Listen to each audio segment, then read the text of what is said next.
चलिए कंटिन्यू करते हैं word problems on quadratic equations. अभी तक हमने 8 क्वेश्चन सॉल्व किया। ये क्वेश्चन नंबर 9 है जो सीबीएसई 2006 में एक क्वेश्चन पूछा था। क्वेश्चन कर रहा है कि 2 digit number is such that the product of its digits is 18 when 63 is subtracted from the number the digit interchange their places, find the number। तो पहले बात करें, ये लीनियर इक्वेशन 2 वेरिएबल में भी इस टाइप के क्वेश्चन पूछा था। 2 डिजिट का जब भी नंबर मानते हैं तो हमने इसमें एक्सप्लेन कर चुका हूं ऑलरेडी। 23 को एक्सप्लेन करें तो क्या लिखेंगे? 2 into 10 plus 3 23। Ones tens, tens means क्या? 2 इंटू 10 प्लस 3। अगर 57 है तो मतलब क्या? 5 इंटू 10 प्लस 7। वंस टेंस, तो जब भी 2 डिजिट का नंबर मानते हैं तो क्या मानते हैं? 10x प्लस वाई या 10y प्लस एक्स। ये काम करते हैं,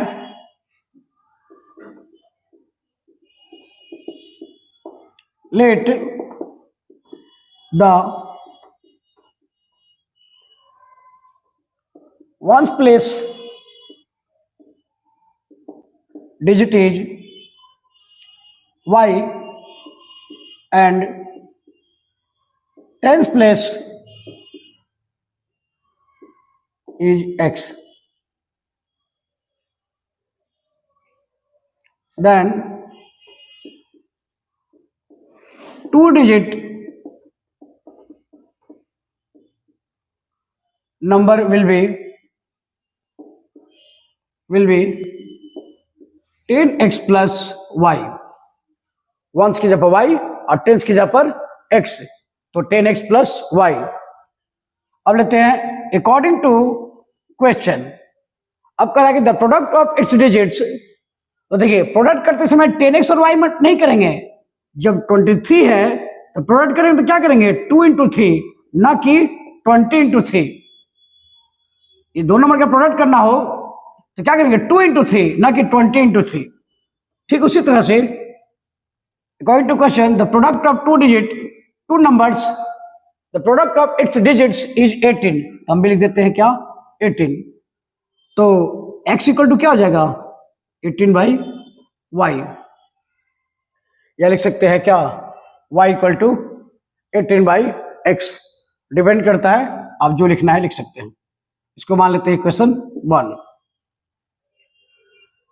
अब देखिए आगे पढ़ते हैं। When 63 is subtracted from the number, the digits interchange। Interchange मतलब क्या? अगर 63 है तो 36 हो जाता है, अगर 45 है तो 54 हो जाता है। इसको कहते हैं इंटरचेंज, इसको कहते हैं इंटरचेंज। 27 है तो 22 हो जाता है, इसको कहते हैं इंटरचेंज। तो कह रहा है कि उस नंबर से 63 माइनस करने पर नंबर इंटरचेंज हो जाता है। तो क्या करते हैं? 10x प्लस वाई नंबर था, उसमें से माइनस करते हैं 63 माइनस करते हैं तो नंबर चेंज हो जाता है। क्या हो जाता है? नंबर चेंज होकर 10x प्लस वाई है, ये क्या हो जाएगा? 10y plus x. यानी वंस के जगह पर x और टेंस के जगह पर y। इसको सॉल्व करते क्या लिख सकते हैं? 10x, उस x को इस साइड लाते हैं, minus x plus y minus 10y minus 63, या क्या कर सकते हैं? इसको उस साइड भेज दो, इक्वल टू 63। तो 10x minus x 9x, y minus 10y minus 9y equal to 63। दोनों में क्या कॉमन है? 9। तो x minus y equal to 63। 7 9 जा 63 मीन्स क्या आया? x minus y equal to 7। Equation number 2। अब काम करते हैं क्या? जो y में वैल्यू निकाले थे इक्वेशन 1 में, वो वैल्यू पुट कर देते हैं कहां पे? इक्वेशन 2 में। तो जहां रखना है वहां रख दीजिए, लेकिन मेरे लगता है कि यहां से y भी निकाल सकते थे, तब यहां निगेटिव नहीं रखना पड़ता, लेकिन कोई प्रॉब्लम नहीं है, उससे कोई दिक्कत नहीं है। तो रख देते हैं क्या? लिखते हैं क्या? Put equation first, put equation 1 in equation 2। तो क्या था?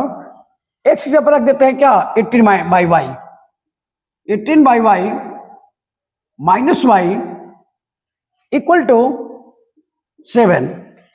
एक्स जब वैल्यू रख दे क्या 18 बाई वाई माइनस वाई, तो इसको लिख सकते हैं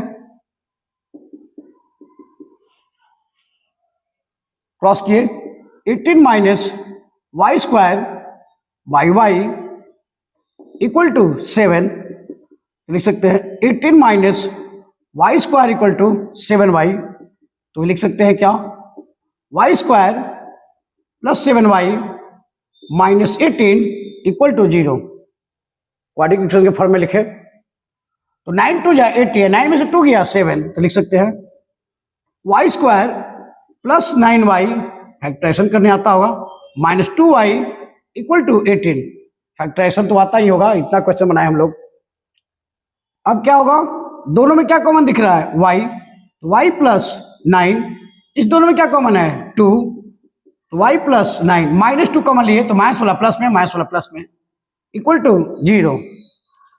कोई डाउट नहीं, एक और लाइन लिख लेते हैं, दोनों में क्या कॉमन है y प्लस 9, यहां क्या बचा y माइनस 2 इक्वल टू 0, तो लिख सकते हैं एक बार y प्लस 9 इक्वल टू 0, एक बार y माइनस 2 इक्वल टू 0, तो y इक्वल टू माइनस 9, ये पॉसिबल नहीं है, नेगेटिव नंबर 2 डिजिट का ये नहीं था, ये नहीं आएगा, तो यानी y का वैल्यू नेगेटिव नहीं ले सकते, y not equal to minus 9, तो y इक्वल टू क्या हो गया 2। ये वैल्यू पुट कर देते हैं कहां पे इक्वेशन 1 में, put the value of y in equation 1, तो x इक्वल टू क्या हो जाएगा, x इक्वल टू क्या था 18 था, x की वैल्यू क्या है 18 बाई y की वैल्यू क्या निकाले हैं 2, तो 9 2 जा 18 मीन्स x का वैल्यू क्या गया 9 और y का वैल्यू क्या आया था 2, देयरफॉर लिख सकते हैं देयरफॉर रिक्वायर्ड नंबर इज, क्या माने थे 10x प्लस वाई, तो x का वैल्यू रख देते हैं क्या 9, y का वैल्यू 2, तो 10 9 जा 90 प्लस 2, यानी 10 इंटू 9 प्लस 2 मीन्स वाट 92, यानी हम लोग का आंसर क्या हो जाएगा 92। कोई डाउट नहीं यहां तक, रिक्वायर्ड नंबर इज 92, कोई डाउट नहीं, यही प्रोसेस था, एक्सप्लेन किए हम लोग, जो लॉजिक था बेसिक उसी के अकॉर्डिंग, और उसके बाद क्वेश्चन पढ़कर इक्वेशन बनाते चले गए और सिंप्लीफाई करते। चलिए देखते हैं नेक्स्ट क्वेश्चन में, आइए देखते हैं नेक्स्ट क्वेश्चन नंबर 10। सीबीएसई 2008 में क्वेश्चन आया था, a person on the tour has rupees 4200 means 4200 for his expenses if he extends his tour for 3 days. He has to cut down his daily expenses by rupees 20. Find the original duration of the tour. कभी एक आदमी जाता है tour पे, उसके पास 4200 rupees है, एक आदमी ट्रिप पे जाते हैं, माने हम गए ट्रिप पे तो हम 4200 रुपये लेके गए और वहां जाकर प्लान किए कि 3 डेज और हमको रहना है और पैसा मेरे पास क्या है 4200 ही है, तो हम प्लान करते हैं कि अगर 20 रुपीज पर डे रिड्यूस कर दे अपने खर्च को, तब हम 3 डेज एक्चुअली हम आराम से 3 डेज एक्स्ट्रा रह सकते हैं। तो पूछ रहा है कि आखिर वो कितने दिन के लिए ट्रिप पे गया था जिसको खर्च 4200 में हो रहा था, लेकिन 3 डेज बढ़ने के बाद 22 रुपीज को पर डे माइनस करना पड़ा, तो आखिर वो कितने दिन के ट्रिप पे गया था। एक काम करते हैं, मान लीजिए कि मान लो 5,000 रुपया रखे हुए हैं और 10 दिन हम रहते हैं किसी ट्रिप पे, तो हम पर डे कितना खर्च कर रहे हैं, तो हम क्या करेंगे जितना दिन रह रहे हैं उससे डिवाइड कर देंगे, तो क्या आया 500 पर डे रुपीज हम खर्च कर रहे थे। ठीक उसी तरह से तो मान लेते हैं कि 4200, मान लेते हैं क्या दिया हुआ है कि 4200 रुपीज है मेरे पास। तो हम मान लेते हैं कि हम एक्स डे के लिए गए थे, तो क्या करेंगे 4200 बाई एक्स कर देंगे, तो हमको पता चलेगा कि आखिर कितना दिन के लिए गए थे। सही है। अब उस एक्स का वैल्यू फाइंड करना होगा हमको, तो क्वेश्चन के अकॉर्डिंग हम लोग उसको पहले इक्वेशन बनाएंगे और फिर उसको सॉल्व करेंगे। तो पहले काम करते हैं, लेट द ओरिजिनल ड्यूरेशन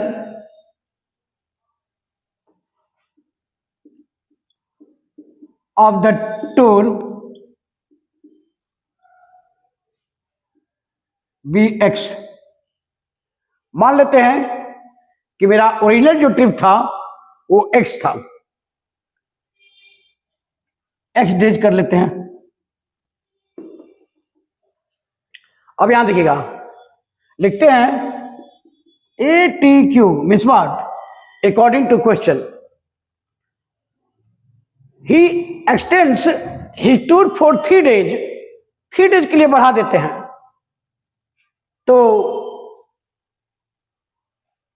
खर्च बढ़ जाता है क्या, 20 रुपीज पर डे रिड्यूस करना पड़ता है। तो लिख सकते हैं कि अकॉर्डिंग टू क्वेश्चन 4200 रुपये लेके गए थे, ओरिजिनल डे से डिवाइड कर देते हैं, तो पता चलेगा कि पर डे आखिर कितना खर्च हो रहा था। अब माइनस कर देते हैं, फिर उसी पैसे को 3 days बढ़ाने के बाद मेरे 20 रुपीज कट करना पड़ता है, यानी कि ओरिजिनल पैसा जो था 3 days बढ़ने के बाद 20 रुपीज माइनस करने में 20 रुपीज बचना चाहिए था, पर डे 20 रुपीज कम कर दिया खर्च। तो मेरा ओरिजिनल जो खर्च था और जो बाद में खर्च है माइनस करने पर 20 रुपीज आना चाहिए था, वही काम मैंने किया। तो ये x+3 क्या है, जो 3 days का ट्रिप मेरा बढ़ गया, तो x+3 4200 को x+3 से डिवाइड कर दिए, दोनों को सेपरेट किए तो क्या आना चाहिए था 20, अकॉर्डिंग टू क्वेश्चन कह रहा था कि 20 रुपीज बचता है, कट करना पड़ता है। अब यहां देखेंगे दोनों क्वेश्चन में, दोनों टर्म में क्या कॉमन है, 4200 कॉमन है, तो यहां क्या बचेगा 1/x, और यहां क्या बचेगा 1/x+3, इधर क्या है 20 रुपीज, कोई डाउट नहीं। तो लिख सकते हैं क्या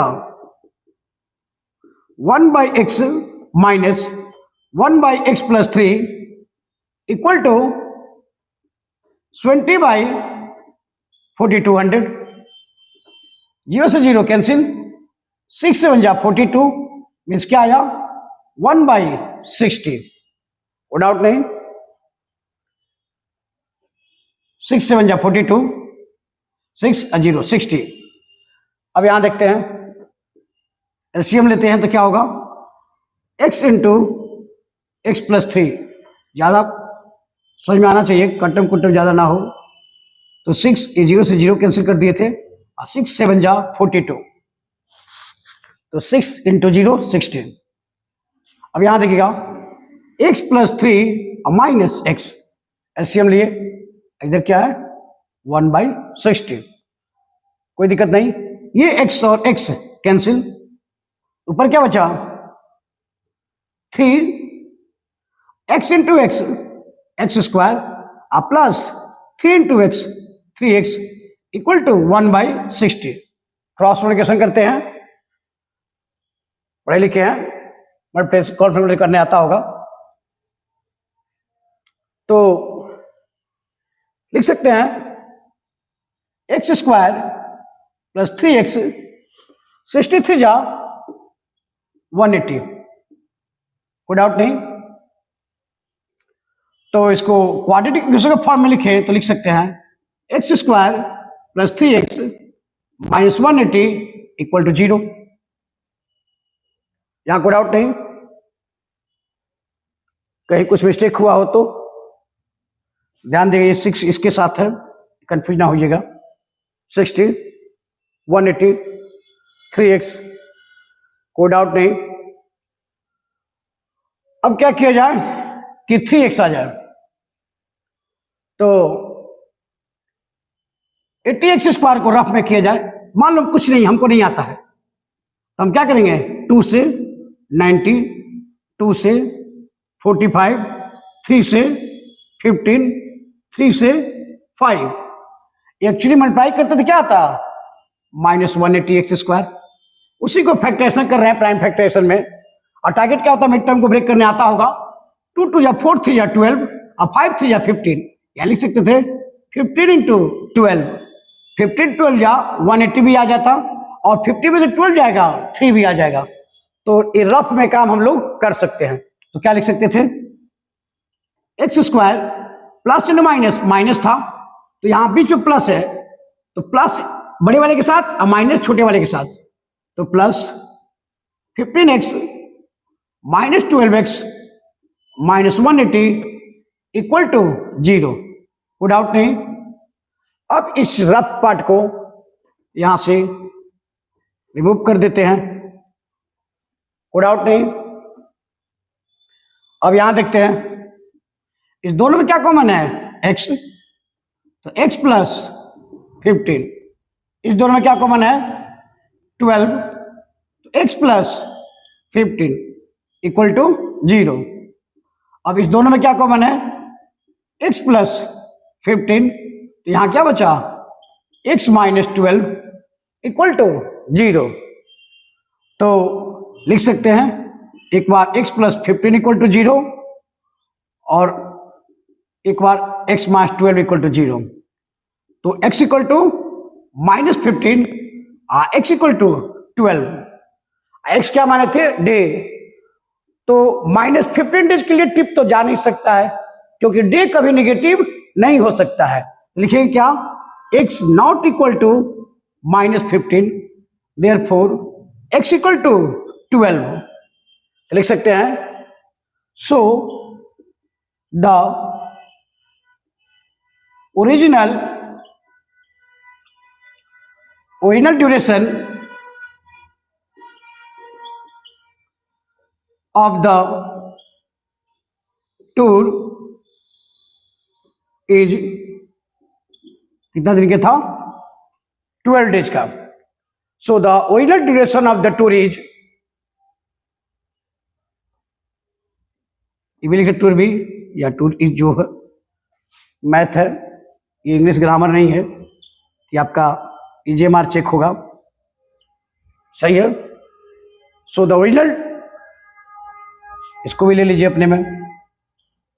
सो the original duration of the tour is 12 days, यानी वो एक्चुअली में वो गया था कितने दिन के लिए, 12 डेज के लिए, लेकिन वो 3 डेज क्या किया, एक्सटेंड कर दिया, यानी वो रहा ट्रिप पे कितना दिन, 15 डेज। लेकिन ये पूछा नहीं था, पूछा क्या था कि ओरिजिनल ट्रिप कितना दिन का था, तो 12 डेज का था, एक्सटेंड करके 3 वो 15 कर लिया हो, उससे हमको कोई मतलब नहीं।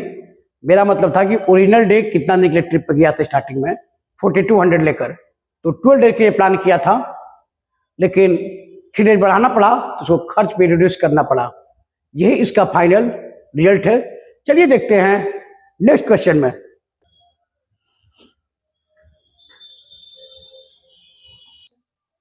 आइए देखते हैं नेक्स्ट क्वेश्चन। क्वेश्चन 11 ACPSC 2010 में आया था। ये क्वेश्चन है एज वाले मैटर पे। करा a girl is twice as old as her sister, 4 years hence the product of their ages will be 160, find their present ages। Means आपको नोटिस करना है क्या, ट्वाइस 4 years hence यानी 4 साल बाद, product of their will be 160, find their present ages. तो पहले क्या करते हैं, a girl is twice as old has her sister, एक लड़की अपने बहन से 2 years 2 times बड़ी है, तो 2 times बड़ी है अपने बहन से, तो पहले हमको पता होना चाहिए कि बहन का एज क्या है, तभी ना पता चला कि हाँ कि वो कितनी बड़ी है। तो पहले क्या करते हैं, बहन का एज मान लेते हैं। चलते हैं कहां, सॉल्यूशन में। Let the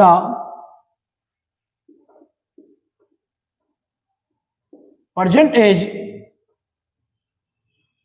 of her sister be x, किसमें, ईयर्स में, x years. Let the present age of her sister be x years. मान लेते हैं कि उसका एज, उसके सिस्टर का एज क्या है, एक्स ईयर्स है। Then according to question,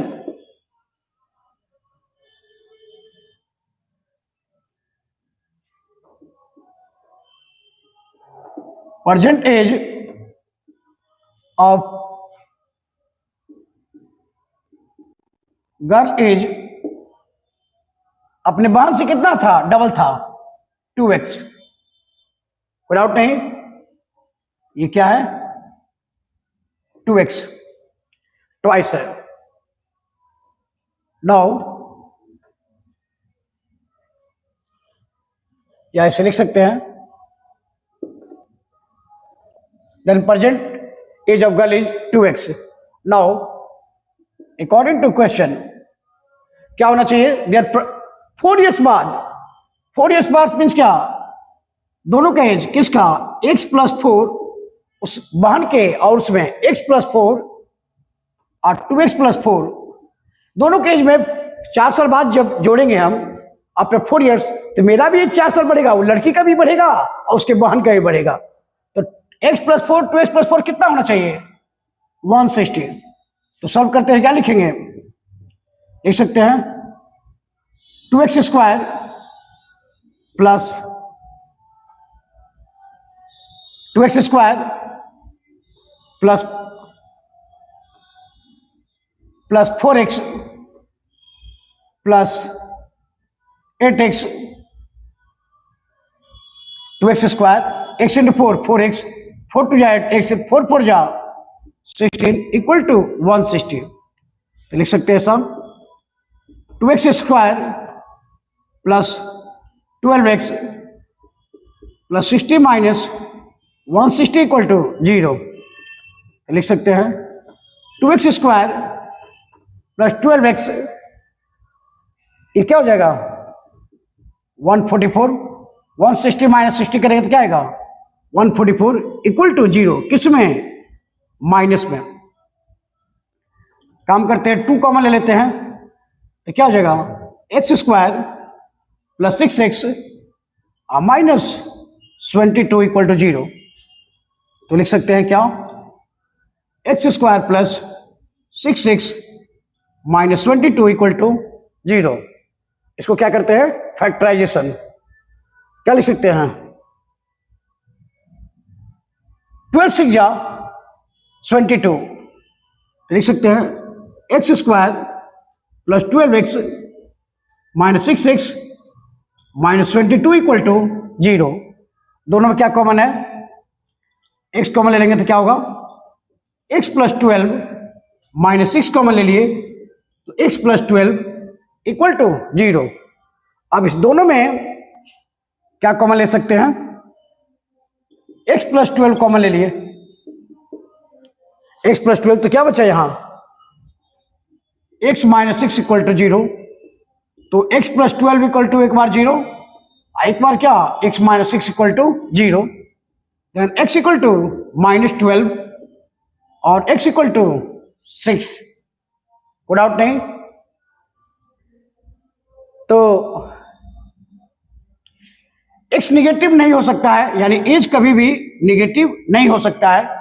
therefore x equal to 6, x क्या माने थे, सिस्टर का प्रेजेंटेड, तो लिख सकते हैं so the present as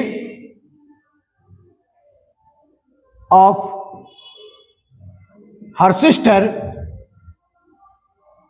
B 6 years and the present age of girl is 6 to 12 years। क्या हो गया, ये आपका फाइनल रिजल्ट है।